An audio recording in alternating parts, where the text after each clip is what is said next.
So welcome everyone, this is Milan Mukherjee और आज हम रोटेशनल मोशन नाम के चैप्टर का थर्ड वीडियो को कंटिन्यू करेंगे। इसके पहले हमारे दो वीडियोस बन चुके हैं और दो वीडियोस में हमने बहुत सारे टॉपिक डिस्कस कर लिए हैं। आज के इस वीडियो लेक्चर में जो हम डिस्कस करने वाले हैं वो टॉपिक है हमारे पास torque and moment of force. दूसरा बनेगा work and power for rotational motion. Third बनेगा हमारा एंगुलर मोमेंटम। फोर्थ बनेगा हमारा कपल और फिफ्थ बनेगा हमारा प्रिंसिपल ऑफ मोमेंट। ठीक है, तो इस वीडियो को स्टार्ट करते हैं। पहला टॉपिक है हमारा torque and moment of torque या फिर मोमेंट ऑफ फोर्स। मतलब मोमेंट ऑफ फोर्स और टॉर्क एक ही चीज है, एक ही शब्द, इसको समझते हैं अपन। ठीक है, चलिए तो स्टार्ट करते हैं पहले टॉपिक से। पहले टॉपिक का नाम है हमारा टॉर्क। ठीक, टॉर्क की हम डेफिनेशन क्या बोलते हैं? टॉर्क की डेफिनेशन हम बोलते हैं कि it is the product of force and perpendicular distance. ये फोर्स और परपेंडिकुलर डिस्टेंस का प्रोडक्ट है। अब कैसा है, किस कंडीशन में, उसको समझने की कोशिश करते हैं। ठीक, इसको हम रोटेशनल मोशन नाम के चैप्टर में क्यों पढ़ रहे हैं उसके बारे में थोड़ा सा बात करते हैं। देखिए, लेट अस सपोज दैट मैंने माना कि मेरे पास एक एक्सिस है और इस एक्सिस से थोड़ा दूर पे मैंने कोई पार्टिकल लिया हुआ है, कोई बॉडी ली हुई है, कोई भी स्फेरिकल बॉडी है, कुछ भी बॉडी आप इमेजिन कर सकते हो। ये बॉडी इससे लिंक है, ये बॉडी इससे जुड़ी हुई है और ये इस तरीके से जुड़ी हुई है कि इस एक्सिस के अबाउट गोल गोल गोल गोल घूम सकती है। जैसे आप लोगों ने वो प्लास्टिक का टॉय देखा होगा कि बीच में एक लीवर आर्म होती है और उसमें एक ऐसा बॉब निकला रहता है, वो बॉब गोल गोल गोल गोल गोल गोल घूमता है। ठीक, तो ये क्या कर रहा है? ये एक रोटेशनल मोशन को कवर अप कर रहा है। इसमें बार बार एक रोटेशनल मोशन हो रहा है। ठीक, तो अगर मैं क्या करता हूं, अगर मुझे इसको मूव कराना है तो मैं क्या करूंगा, इस पे एक फोर्स अप्लाई करूंगा। मैं क्या करूंगा, इस पे एक फोर्स अप्लाई करूंगा। मैंने यहां से इसमें एक फोर्स अप्लाई किया है। जैसे इसमें फोर्स अप्लाई किया तो क्या होगा, देखूंगा ये बॉल मेरा गोल गोल गोल गोल घूम रहा है।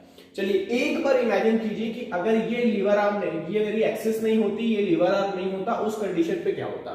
लीनियर मोशन वाला केस है जो कि हम पहले पढ़ चुके हैं। जैसे इस बॉडी पे फोर्स अप्लाई करता तो ये बॉडी सीधी मूव कर जाती, बात खत्म हो जाती। लेकिन चूंकि ये इससे कनेक्टेड है, कनेक्टेड होने के कारण क्या होगा, मैं देखूंगा इसके अंदर लीनियर मोशन नहीं होगा, बल्कि कैसा मोशन होगा? रोटेशनल मोशन होगा। रोटेशनल मोशन होगा मतलब क्या होगा, जैसे ही मैं इस पे फोर्स लगाऊंगा तो इस पे एक टर्निंग इफेक्ट प्रोड्यूस होगा, इस पे एक टर्निंग इफेक्ट प्रोड्यूस होगा और इस टर्निंग इफेक्ट के कारण ये गोल गोल गोल गोल घूमेगा। और इसी चीज को हम क्या बोलते हैं? इसी चीज को हम बोलते हैं टॉर्क, या फिर दूसरे शब्दों में क्या बोलते हैं? Moment of force. अगर ये बॉडी इससे कनेक्टेड नहीं होती तो सिर्फ ये फोर्स काम कर रहा होता, लेकिन ये बॉडी इससे कनेक्टेड है, इसलिए इस पे, इस एक्सिस पे क्या मिल रहा है मुझे? इस एक्सिस पे मुझे मोमेंट ऑफ फोर्स मिल रहा है। अगर लीनियर मोशन होता तो सिंपल फोर्स मिलता, लेकिन ये इस एक्सिस से कनेक्टेड है, इसलिए हमको क्या मिल रहा है? मोमेंट ऑफ फोर्स मिल रहा है। और मोमेंट ऑफ फोर्स को हम टॉर्क भी बोलते हैं और सिंबॉलिक फॉर्म में इसको स्मॉल m टाउ से दिखाते हैं। ठीक, चलिए मैं बोल देता हूं कि ये क्या बन गया, ये मेरा फोर्स है और ये जो मेरी इस ऑब्जेक्ट का इस एक्सिस से जो पोजीशन वेक्टर है, इस पोजीशन वेक्टर को चलो मैं r बोल देता हूं। ठीक, तो फोर्स भी मेरी एक वेक्टर क्वांटिटी है और ये जो मेरा डिस्प्लेसमेंट है यहां से यहां तक का जो पोजीशन वेक्टर है वो क्या है? मेरे पास r है। तो जो मेरा टॉर्क बनेगा, तो टॉर्क का फॉर्मूला क्या बनेगा? टॉर्क का फॉर्मूला बनेगा it is the vector product of force and the perpendicular distance. मैं एकदम एक्यूरेटली जा रहा हूं, it is the vector product of force and the perpendicular distance. चलिए देखिए ये कैसा बन जाएगा, ये बन जाएगा मेरे पास फोर्स इनटू का परपेंडिकुलर डिस्टेंस। परपेंडिकुलर डिस्टेंस को मैं किससे दिखा दे रहा हूं? आर से दिखा रहा हूं। चलिए मैंने इसमें क्रॉस प्रोडक्ट का इस्तेमाल किया है। क्रॉस प्रोडक्ट का इस्तेमाल किया मतलब क्या हुआ? टॉर्क कैसा बनेगा? टॉर्क बन जाएगा मेरे पास F इनटू का R इनटू का साइन ऑफ थीटा। ठीक, तो ये मेरा क्या बनता है? ये मेरा बनता है टॉर्क। डेफिनेशन आपको बुक से मिल जाएगी, it is the product of force and the perpendicular distance and so on. अब इसमें हम समझते हैं कि हमने इसमें क्रॉस प्रोडक्ट का ही इस्तेमाल क्यों किया है, डॉट प्रोडक्ट का इस्तेमाल नहीं किया, क्यों? जरा समझते हैं। चलिए देखिए, इसमें मैं बोल रहा हूं कि ये जो मेरा प्रोडक्ट बन रहा है हमेशा फोर्स और डिस्प्लेसमेंट, फोर्स और ये जो मेरा डिस्टेंस है, ये तभी प्रोडक्ट होगा जब ये दोनों एक दूसरे के परपेंडिकुलर होगा। एक परपेंडिकुलर डायरेक्शन में ही एक दूसरे का प्रोडक्ट होगा। मैं भी देख सकता हूं कि अगर मैं इसको यहां पे देखूं, इनके बीच में जो एंगल बन रहा है वो एंगल मेरा 90 डिग्री का बन रहा है। ठीक, चलिए अगर मैं बोलता हूं कि ये एंगल 90 डिग्री का ना बनके कोई दूसरा एंगल बनता, मान लो ये वाला एंगल मैंने बना दिया और ये एंगल कितना है मेरे पास? ये एंगल है मेरे पास थीटा। ये एंगल क्या हो जाएगा मेरे पास? थीटा। तो मैंने बोला कि ये मेरा जो फोर्स है इसको मैंने क्या थीटा एंगल से बना दिया, मतलब जो मेरा यहां से यहां तक ये जो एक्सिस है, इस एक्सिस के अबाउट थीटा डिग्री का एंगल बना रहा है। अब उस कंडीशन पे क्या होगा? इस कंडीशन पे इस फोर्स के मैं दो कंपोनेंट तोड़ सकता हूं। एक कंपोनेंट मेरा इस डायरेक्शन में आ जाएगा जो कि क्या कहलाएगा मेरे पास? F और cos थीटा, और दूसरा वाला कंपोनेंट क्या हो जाएगा? दूसरा वाला कंपोनेंट हो जाएगा F ऑफ sin थीटा। ठीक। अब आप इजीली देख सकते हो कि ये जो कंपोनेंट है F cos थीटा क्या करेगा, इस बॉडी को इस एक्सिस के अबाउट इधर खींचने की कोशिश करेगा। तो क्या मैं इस बॉडी को जब इधर खींच रहा हूं तो इसमें कोई टर्निंग इफेक्ट प्रोड्यूस होगा? नहीं होगा। टर्निंग इफेक्ट किससे प्रोड्यूस होगा? टर्निंग इफेक्ट सिर्फ इस वाले कंपोनेंट से प्रोड्यूस होगा। और ये कंपोनेंट क्या है मेरे पास? ये है मेरे पास f ऑफ sin थीटा। मैं देख रहा हूं कि अगर मैं किसी एंगल से भी इसको मूव कराता हूं, किसी एंगल से भी फोर्स लगाता हूं, तब इसका cos का कंपोनेंट मोमेंट प्रोड्यूस नहीं करेगा, बल्कि कौन सा कंपोनेंट मोमेंट प्रोड्यूस करेगा? जो कि सिर्फ और सिर्फ f of sin theta produce करेगा। इसीलिए यहां पे हम क्या यूज करते हैं? इसीलिए हम यहां पे क्रॉस प्रोडक्ट यूज करते हैं। और इसके स्केलर फॉर्म में इसको क्या मिलता है हमें, या मैग्नीट्यूड फॉर्म में हमको क्या मिलता है? f r sin theta. तो यहाँ पे टॉर्क कंप्लीट हो रहा है। टॉर्क का फॉर्मूला क्या बन रहा है? फोर्स इनटू का perpendicular distance f r sin theta बन जाता है। चलिए इसकी SI यूनिट के बारे में भी और बात कर लेते हैं। टॉर्क की जो SI यूनिट बनेगी वो क्या बनेगी? जो टॉर्क की SI यूनिट बनेगी तो हम सीधे बोल सकते हैं फोर्स की SI यूनिट क्या होती है? फोर्स की SI यूनिट होती है न्यूटन। और ये परपेंडिकुलर डिस्टेंस है, या मैंने बोला डिस्प्लेसमेंट है, जो भी बोल सकते हो, डिस्टेंस, डिस्प्लेसमेंट, पोजीशन वेक्टर, कुछ भी बोल सकते हो।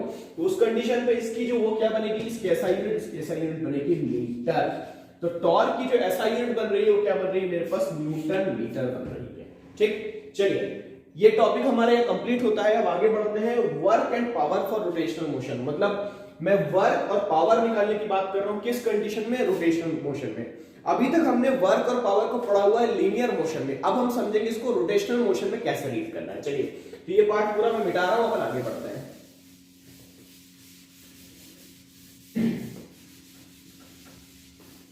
चलिए नॉर्मली वर्क क्या होता है मेरा? नॉर्मली वर्क में देखा हूं कि मेरे पास एक कोई बॉडी होती है और इस बॉडी पे मैंने क्या किया? इस बॉडी पे मैंने एक फोर्स लगाया, वो फोर्स मेरा इस तरफ से लग गया और ये बॉडी थोड़ा सा डिस्प्लेस हो गई। ये बॉडी मान लेता हूं थोड़ा सा डिस्प्लेस होकर यहां पहुंच गई। बड़ी भी होगी बॉडी, लगता है इसको छोटा कर देते हैं।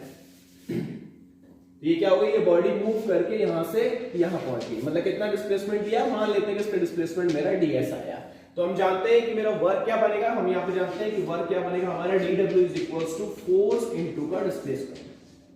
फोर्स इनटू का डिस्प्लेसमेंट, ये अभी तक अपन पढ़ते हैं। ठीक, ये कैसा केस है मेरा? ये मेरा लीनियर मोशन का केस है, नॉर्मल 1D फिजिक्स वाली बात कर रहे हैं। लेकिन अब हम क्या पढ़ रहे हैं? अब हम पढ़ रहे हैं रोटेशनल मोशन।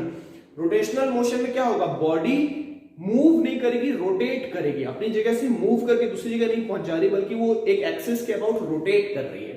रोटेट कर रही है तो मतलब कैसा? अब मेरे को क्या करना पड़ेगा? एक एक्सिस लेनी पड़ेगी। इस एक्सिस से एक लीवर आर्म बनाना पड़ेगा और लीवर आर्म पे ये बॉडी जुड़ी हुई है। ठीक, जब मैं इसमें फोर्स अप्लाई कर रहा हूं, तो क्या हो रहा है? फोर्स तो अपनी जगह है, इस फोर्स से यहाँ पे टर्निंग इफेक्ट प्रोड्यूस हो रहा है, जिसको मैं मोमेंट ऑफ फोर्स बोलता हूं या फिर टॉर्क बोलता हूं। टॉर्क को किससे दिखाऊंगा मैं? टाउ से दिखाऊंगा। ठीक, और ये बॉडी में मान लेता हूं कि यहां से मूव करके कहां पहुंच जाती है? यहां से मूव करके यहां पहुंच जाती है। तो इसको मैं ऐसे बना सकता हूं। ठीक, यहां पे मेरा कैसा हो रहा है? यहां पे मेरा लीनियर मोशन हो रहा है, लीनियर डिस्प्लेसमेंट हो रहा है। लेकिन यहां पे जो मेरा डिस्प्लेसमेंट होगा वो हम लीनियर डिस्प्लेसमेंट रीड नहीं करेंगे, बल्कि कौन सा डिस्प्लेसमेंट रीड करेंगे? हम रीड करेंगे एंगुलर डिस्प्लेसमेंट, जिसको हम किससे दिखाएंगे? जिसको हम d थीटा से दिखाएंगे। तो यहाँ पे मेरे क्या क्या कंपोनेंट यूज हो रहे थे? यहाँ पे मेरे कंपोनेंट यूज हो रहा था फोर्स, और क्या यूज हो रहा था? फोर्स और डिस्प्लेसमेंट। और यहाँ पे मेरे क्या क्या कंपोनेंट यूज हो रहे हैं? यहाँ पे मेरा टॉर्क यूज हो रहा है। टॉर्क के साथ साथ क्या यूज हो रहा है? मेरा एंगुलर डिस्प्लेसमेंट, जिसको मैं d थीटा से दिखा रहा हूं। तो यहाँ पे जो मेरा वर्क डन बनेगा, जिसको मैं dw से दिखाऊंगा, वो क्या बनेगा मेरा? वो बनेगा, यहाँ पे मेरा बनेगा फोर्स और डिस्प्लेसमेंट। यहाँ बनेगा मेरा टॉर्क और एंगुलर डिस्प्लेसमेंट, जिसको मैं किससे दिखाऊंगा? d थीटा से दिखाऊंगा। तो मेरे पास ये फॉर्मूला क्या बन जाएगा? dw is equals to tau into का d थीटा। तो ये मेरा work done for rotational motion बन रहा है, ये मेरा work done for linear motion बन रहा है। इसी को हम इंटीग्रेट कर देंगे। अगर मुझे टोटल वर्क डन चाहिए तो क्या हो जाएगा? इंटीग्रेशन ऑफ f इनटू का ds बन जाएगा। और यहाँ पे मेरे को अगर ये वर्क डन चाहिए तो क्या हो जाएगा? ये बन जाएगा मेरे पास इंटीग्रेशन ऑफ टॉर्क इनटू का d थीटा। तो ये मेरा क्या होगा? ये फॉर्मूला मेरा बनके तैयार हो जाएगा, work done for the rotational motion. और ये क्या बन गया मेरा? ये बन गया work done for linear motion. चलो आगे बढ़ते हैं। अब बढ़ते हैं अपन पावर की तरफ कि पावर कैसे हम निकालेंगे। चलिए पावर जानते हो आप, एक स्केलर चीज है। और आप जानते हो कि हमने कितना work done per unit time में किया है, तो सीधी सी बात है हमको वर्क डन निकालना आना चाहिए और पर यूनिट टाइम में कर देंगे तो पावर हो जाएगा, चाहे वो लीनियर मोशन हो चाहे वो आपका रोटेशनल मोशन है। तो अभी हम यहाँ पे क्या देख रहे हैं, चलिए इस वाले केस में देख लेते हैं। तो पावर कैसा बनेगा, पावर हम जानते हैं रेट ऑफ डूइंग वर्क। तो रेट ऑफ डूइंग वर्क को मैं कैसे दिखा सकता हूँ, ये दिखा सकता हूँ dw अपॉन का dt दिखा सकता हूँ। और dw हमने यहाँ पे बनाया हुआ है, क्या बनाया, टाउ इनटू का d थीटा। तो ये क्या बन जाएगा, power is equals to tau into का d थीटा और डिवाइडेड बाय क्या बन जाएगा मेरे पास dt बन जाएगा। और अब ये कुछ सिमिलर से टर्म हम पहले पढ़ चुके हैं। ये क्या बोल रहा है, d थीटा अपॉन का dt, angular displacement divided by time, per unit time में किया हुआ एंगुलर डिस्प्लेसमेंट, दैट इज क्या बन जाएगा, power is equals to tau और ये क्या बन जाएगा मेरे पास ओमेगा। ओमेगा क्या है मेरे पास, एंगुलर वेलोसिटी है। तो पावर फॉर रोटेशनल मोशन क्या बन जाएगा, टॉर्क इनटू का एंगुलर वेलोसिटी। और देखिए इसी चीज को आपने लीनियर मोशन में देखा होगा, जब मैं पावर का यूज करता हूं लीनियर मोशन में तो टॉर्क की जगह क्या इस्तेमाल होता है, टॉर्क की जगह मेरा फोर्स इस्तेमाल होता है। और ये क्या है मेरे पास, एंगुलर वेलोसिटी। एंगुलर वेलोसिटी की जगह क्या यूज होता है मेरे पास, लीनियर वेलोसिटी। ये दोनों कैसी क्वांटिटी है, मेरी वेक्टर क्वांटिटी है। और यहाँ पे भी कैसी क्वांटिटी है मेरी, ये भी वेक्टर क्वांटिटी है।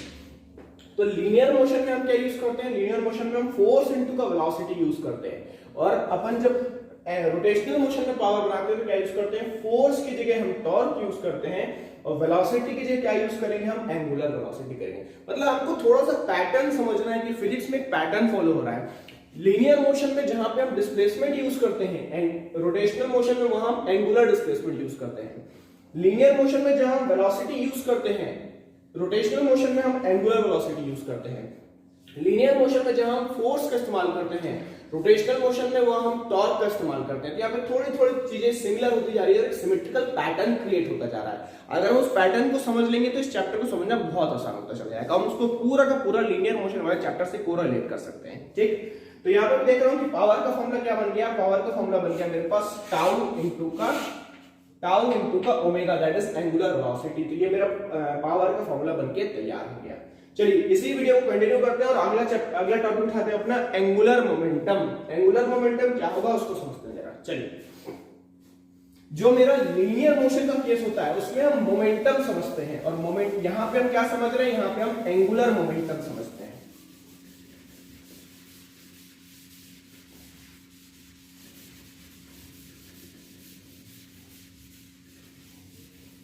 चलिए पहले मैं आप लोग को थोड़ा सा मोमेंटम के बारे में बता दूं। मोमेंटम आप लोग पहले जानते हो। मोमेंटम क्या होता है, जैसे मैंने बोला कि कोई एक बॉडी है जिसमें कुछ मास है और ये कुछ वेलोसिटी के साथ मूव कर रही है। एक बॉडी है जिसमें कुछ वेलोसिटी है v और वो मूव कर रही है। तो यहाँ पे मोमेंटम का इस्तेमाल करते हैं। मोमेंटम क्या बनता है, मास इनटू का वेलोसिटी। और मोमेंटम एक ऐसी क्वांटिटी है, मोमेंटम एक वेक्टर क्वांटिटी है। यहाँ पे आप अच्छे से देख सकते हो कि बॉडी है जिसको सिंपली मूव कर रही है। ये लीनियर मोशन का केस हमने बना दिया। इसी केस को अगर मैं रोटेशनल मोशन के लिए बनाऊं तो कैसा बनेगा, तब बनेगा मेरे पास एक एक्सिस होगी, इस एक्सिस से एक लीवर आर्म होगी और लीवर आर्म से एक ऑब्जेक्ट मेरा जुड़ा हुआ होगा। अब ये क्या कर रहा है, ये ऑब्जेक्ट इसके गोल गोल गोल गोल रोटेट कर रहा है, इसलिए मैं इसको रोटेशनल मोशन बोल रहा हूं। सीधी सी बात है। तो ये जो मेरा बॉडी है ये मूव कर रही है, तो इसमें कुछ मास भी है और साथ साथ कुछ वेलोसिटी वेक्टर भी है। वो बात अलग है कि लीवर आर्म से जुड़ा हुआ है तो फिर एक सर्कुलर पाथ में गोल गोल घूम रहा है। मतलब इसमें मोमेंटम तो है लेकिन साथ साथ एक किसी एक्सिस से जुड़ा हुआ है और इसका जो लीवर आर्म का डिस्टेंस है वो क्या है मेरे पास r। तो यहां पे हम एक शब्द का इस्तेमाल कर रहे हैं जिसको हम क्या बोल रहे हैं, मोमेंटम।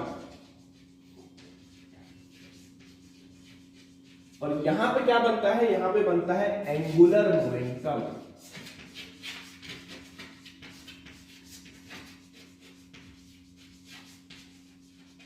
और इस एंगुलर मोमेंटम को हम किससे दिखाते हैं, इस एंगुलर मोमेंटम को हम कैपिटल L से दिखाते हैं। ये जो मोमेंटम है ये लीनियर वाला मोमेंटम है और ये जो मोमेंटम है ये एंगुलर मोमेंटम है। एंगुलर मोमेंटम क्या बनता है, एंगुलर मोमेंटम मेरा बनता है लीनियर मोमेंटम इनटू का डिस्टेंस। ये जो लीनियर मोमेंटम बनेगा मेरा, इसमें मैं इस डिस्टेंस का मल्टीप्लाई कर दूंगा तो ये क्या बन जाएगा मेरा, एंगुलर मोमेंटम बन जाएगा।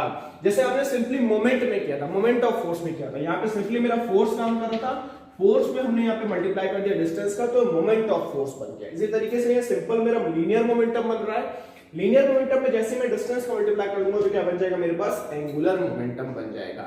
इसकी एसआई यूनिट वगैरह पे बात कर लेते हैं, इसकी एसआई यूनिट क्या बनेगी, इसकी एसआई यूनिट समझ लेते हैं। चलिए हमने बोला मोमेंटम, मोमेंटम क्या होता है, मास इनटू वेलोसिटी। मास के लिए क्या यूज करते हैं, मास के लिए हम केजी यूज करते हैं, वेलोसिटी के लिए मीटर पर सेकंड यूज करते हैं, और फिर डिस्टेंस, डिस्टेंस के लिए क्या यूज करते हैं, मीटर यूज करते हैं। तो अल्टीमेटली क्या बन जाएगी, ये बन जाएगी kg metre square second inverse बन जाएगा। तो ये बन गया मेरे पास एंगुलर मोमेंटम। इसका डायमेंशन फॉर्मूला वगैरह फिर आप लोग निकाल सकते हो। चलो अगला टॉपिक उठाते हैं, इसको मैं बोल रहा हूं कपल। कपल के बारे में क्या बात करते हैं फिर।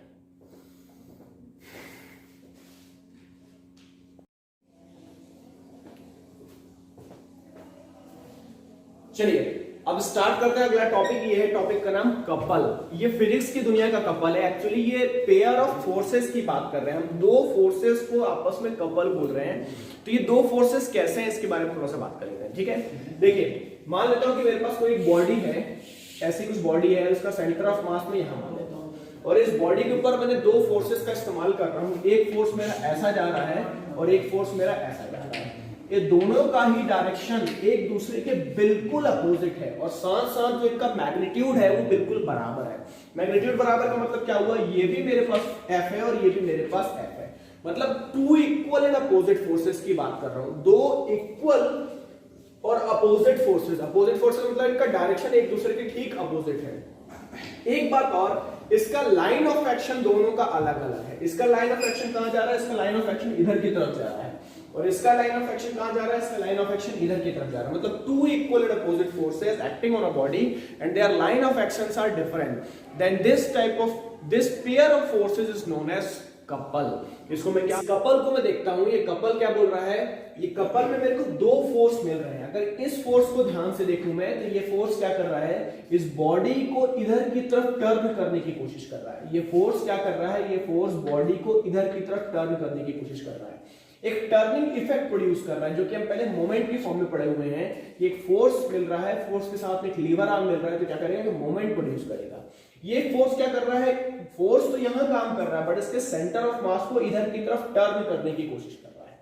ठीक इसी तरीके से यहां पे एक फोर्स लगा हुआ है, ये फोर्स का डायरेक्शन इधर की तरफ है। अब ये क्या कर रहा है, ये फोर्स इस बॉडी को, ये सेंटर आर्म को इधर की तरफ टर्न करने की कोशिश कर रहा है। मतलब ये दोनों फोर्स क्या कर रहे हैं, ये दोनों फोर्स अल्टीमेटली किसी एक डायरेक्शन में इस बॉडी को गोल गोल गोल गोल घुमाने की कोशिश कर रहे हैं। इसका मतलब ये है कि जब भी किसी बॉडी पे कपल काम करता है तो वो उसको सर्कुलर मोशन में या रोटेट करने की कोशिश करता है। इसका सबसे बेस्ट एग्जांपल आप लोग देख सकते हो, किसी जार के ढक्कन को अगर आपको खोलना है तो आप क्या करते हो, उस ढक्कन पे फोर्स अप्लाई करते हो। फोर्स में क्या होता है, एक फोर्स इधर की तरफ लगता है और एक फोर्स ऊपर की तरफ लगता है। मतलब ये अंगूठे वाला फोर्स मेरा इधर लग रहा है और फिंगर्स वाला फोर्स मेरा इधर लग रहा है। Two equal and opposite forces लगते हैं, तब क्या होता है, वो ढक्कन आपका खुल जाता है, एक सर्कुलर मोशन लेता है, एक रोटेशनल मोशन लेता है और वो घूम जाता है। तो अल्टीमेटली क्या होता है, ये दोनों फोर्सेस की वजह से यहां पे मोमेंट ऑफ फोर्स प्रोड्यूस होता है। और क्योंकि ये मोमेंट जो है कपल से बन रहा है, इसलिए हम यहां पे एक नया टर्म जानेंगे, इसको मैं बोलूंगा moment of couple. Moment of couple को किससे दिखाएंगे हम, मोमेंट ऑफ कपल को यहां पे मैं कैपिटल M से दिखा रहा हूं। तो बुक में आप लोगों को मोमेंट ऑफ कपल की डेफिनेशन मिल जाएगी। वो डेफिनेशन क्या होगी, the moment of couple is equals to, it is the product of either force, दोनों में से किसी एक फोर्स को लेना है। It is the product of either force and the perpendicular distance between the two forces, या मैंने बोला था perpendicular distance between the line of action of the two forces. मतलब इस पॉइंट से इस पॉइंट तक का जो डिस्टेंस होगा, उस डिस्टेंस को हमको लेना है। मतलब मैंने क्या बोला है, परपेंडिकुलर आइदर फोर्स के लिए मैं F यूज कर लेता हूं और परपेंडिकुलर डिस्टेंस के लिए क्या यूज कर लेता हूं, मैं D यूज कर लेता हूं। ये क्या कहलाता है, मेरा मोमेंट ऑफ कपल। चलिए moment of couple F into D बन रहा है, F इंटू डी कैसे बन रहा है उसके बारे में थोड़ा सा डिस्कस कर लेते हैं। चलिए देखते हैं। सबसे पहले मैं क्या करता हूं, ये वाला जो फोर्स बन रहा है मेरा, इस फोर्स से ये जो मोमेंट बन रहा है इसको मैं कैसे दिखा सकता हूं, इस मोमेंट को मैं M1 बोल सकता हूं, मान लो। ठीक, ये वाला जो फोर्स बन रहा है, इससे जो मोमेंट बन रहा है वो क्या बनता है, चलो मैं इसको मान लेता हूं ये M2 है। ठीक है, तो ये टोटल मोमेंट बनेगा मेरा, वो टोटल मोमेंट क्या बनेगा, टोटल मोमेंट बनेगा मेरे पास M1 प्लस ऑफ M2। ठीक, अब ये मैंने प्लस क्यों यूज किया है, क्योंकि मैं देख रहा हूं कि दोनों का डायरेक्शन बिल्कुल सेम टू सेम है। कैसा, ये ऐसा जा रहा है और ये वाला मोमेंट क्या कर रहा है, इसी को हेल्प कर रहा है, दोनों एक ही साथ काम कर रहे हैं, मतलब दोनों ऐड हो रहा है। इसके लिए हम फिजिक्स में क्या यूज करते हैं, डायरेक्शन के लिए क्लॉकवाइज और एंटी क्लॉकवाइज यूज करते हैं। क्लॉकवाइज कैसा होता है, जैसे आप क्लॉक बना लीजिए, क्लॉक में कैसा बन जाएगा आपको 12, 6, 3 और 9, ये क्लॉक बन गया। तो कोई चीज अगर इस डायरेक्शन में रोटेट कर रही है तो हम उसको क्या बोलते हैं, उसको हम क्लॉकवाइज डायरेक्शन बोलते हैं। और इसी अगर ऐसा बोल दिया मैंने, क्या हो रहा है, ये बन गया 12, 6, 3 और 9। और कोई बॉडी अगर ऐसे मूव कर रही है तो क्या कहलाता है, ये मेरा एंटी क्लॉकवाइज कहलाता है। तो यहाँ पे हम क्या देख रहे हैं, यहाँ पे हम देख रहे हैं कि ये जो बॉडी मूव कर रही है मेरी इस डायरेक्शन मूव कर रही थी, ये एंटी क्लॉकवाइज है, और ये भी कैसा है, एंटी क्लॉकवाइज। ये दोनों ही एंटी क्लॉकवाइज डायरेक्शन में जा रहा है, इसलिए हमने क्या किया, दोनों ही मूवमेंट को ऐड कर लिया है। तो यहाँ पे मेरे पास दो एंटी क्लॉकवाइज मूवमेंट है, वो क्या मिल रहा है मेरे पास, m1 और m2, और आपस में उसको ऐड कर ले रहे हैं। चलिए m1 को समझते हैं। तो m1 को क्या समझेंगे, हमारे पास ये फोर्स है और ये डिस्टेंस, हमने टोटल डिस्टेंस d माना हुआ है, तो d का आधा क्या हो जाएगा, ये मिल जाएगा हमारा d/2, और ये वाला डिस्टेंस भी क्या हो जाएगा, ये वाला डिस्टेंस भी मेरा हो जाएगा d/2। तो यहाँ पे मैं देखूंगी कैसे हम काम कर रहा है, फोर्स इनटू का परपेंडिकुलर डिस्टेंस, मतलब जो m1 बनेगा मेरा, m1 क्या बनेगा मेरे पास, f इनटू का d/2 बनेगा मेरे पास, ठीक। इसी तरीके से अगर मैं m2 को देख लूं, m2 क्या है मेरे पास, ये है, तो m2 क्या बनेगा, ये भी बनेगा मेरे पास फोर्स इनटू का परपेंडिकुलर डिस्टेंस, और ये क्या बन जाएगा, d/2। तो ये क्या हो जाएगा मेरे पास, m2 is equals to force into perpendicular distance, that is d/2। इन दोनों फोर्सेस को अगर मैं ऐड कर दूं तो कैसा बन जाएगा मेरे पास, m is equals to f d/2 plus of second f d/2, और जब मैं दोनों को ऐड कर दूंगा क्या हो जाएगा, f d/2 plus f d/2, ultimately क्या मिल जाएगा मेरे पास, ये मिल जाएगा f इंटू डी, हाफ और हाफ मिलके मेरा 1 बन जाएगा, और f इंटू डी बन जाएगा, जो कि मेरा यहाँ पे बना हुआ है। इसलिए हमने इसको क्या किया, एक डेफिनेशन वाइज ही बना दिया कि it is the product of either force, दोनों में से कोई भी एक फोर्स उठा लो आप, और इन दोनों फोर्स के बीच का जो परपेंडिकुलर डिस्टेंस है जिसको हमने d माना हुआ, वो d को हमने लिख दिया f इंटू डी। तो हमको सिर्फ यही याद करना है कि मोमेंट ऑफ कपल क्या बनता है, फोर्स इनटू का perpendicular distance between the two forces, और उसकी SI यूनिट आप बना सकते हो, SI यूनिट क्या बन जाएगी, SI यूनिट बन जाएगी न्यूटन मीटर। चलिए अब लास्ट टॉपिक हमारा, इसको हम बोलते हैं principle of moment. Principle of moment क्या है, इसको समझना है। प्रिंसिपल ऑफ मोमेंट क्या समझा रहा है, किस कंडीशन पे समझा रहा है, उसकी बात करते हैं जरा सा।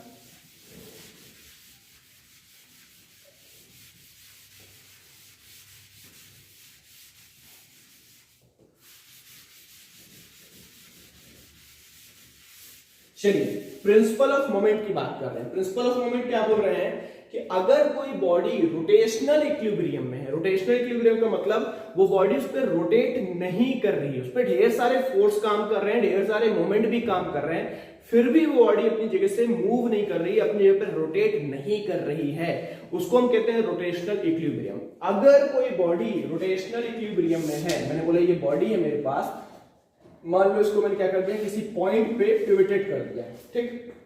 मैंने क्या किया, एक फोर्स लगाया ऐसा, जब मैंने फोर्स लगाया तो क्या होगा, ये फोर्स मेरा इस बॉडी को इधर की तरफ मूव कराने की कोशिश करेगा, ठीक।